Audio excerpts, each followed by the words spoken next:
Hello and welcome to the Monday, November 11th, 2024 edition of the SANS and its Storm Center's Stormcast. My name is Johannes Ulrich and I'm recording from Jacksonville, Florida.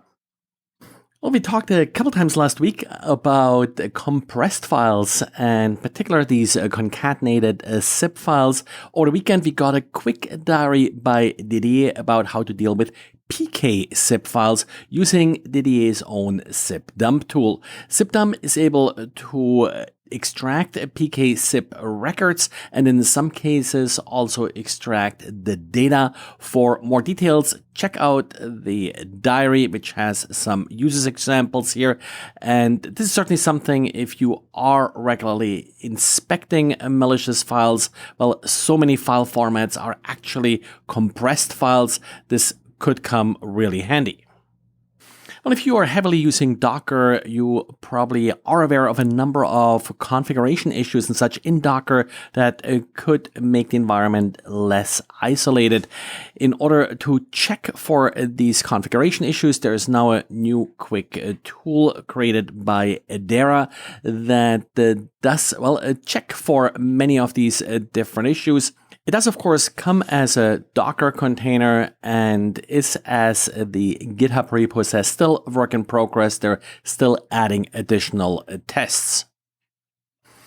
And then this weekend, actually a couple days earlier, there was a lot of press coverage about a 404 media article that stated that iPhones apparently are rebooting themselves while being investigated by law enforcement. The problem here is that law enforcement often attempts to brute force passcodes, but these attempts are then often foiled by the iPhone rebooting. This actually appears to be a new feature added in iOS 18. It's called Inactivity Reboot, and if an iPhone has been locked for 4 days, it will be rebooted. That is supposed to make it more difficult to access any data on the phone. It does turn the phone into the before first unlock mode or state, and that disables a number of features that may otherwise be available on the lock screen. The other state would be after first unlock, so that's if the phone was relocked after it was initially unlocked. Well, in that case, there are some widgets and such available on the lock screen that sometimes in the past have leaked information. So that's probably why they implemented that inactivity reboot.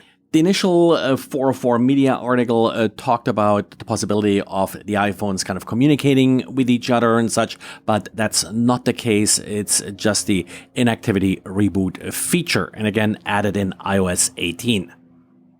Then we have an interesting issue here for Palo Alto networks users. Apparently, there's currently a remote code execution vulnerability that may be exploited via the Palo Alto Network OS management interface. The problem is that Palo Alto at this point has no idea exactly what's going on, and they are recommending something that I probably have recommended a few times just last week, and this is disable access to the management interface. And they also, as part of this bulletin, offer some details about how to go about this. So regardless of what happens with this particular vulnerability, if it materializes or not, please make sure that these management interfaces, not just Palo Alto, but any other device like this, is not accessible to the public and sufficiently secured.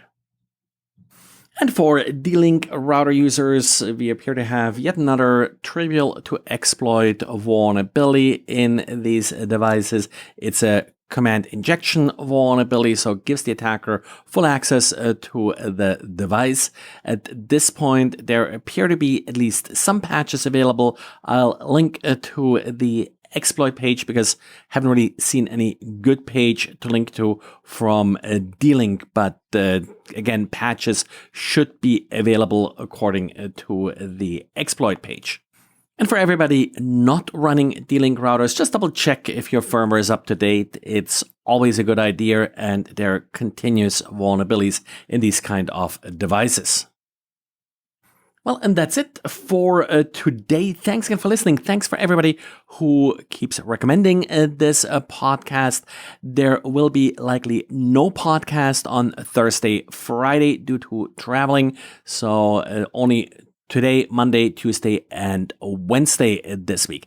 Thanks, and talk to you again tomorrow. Bye.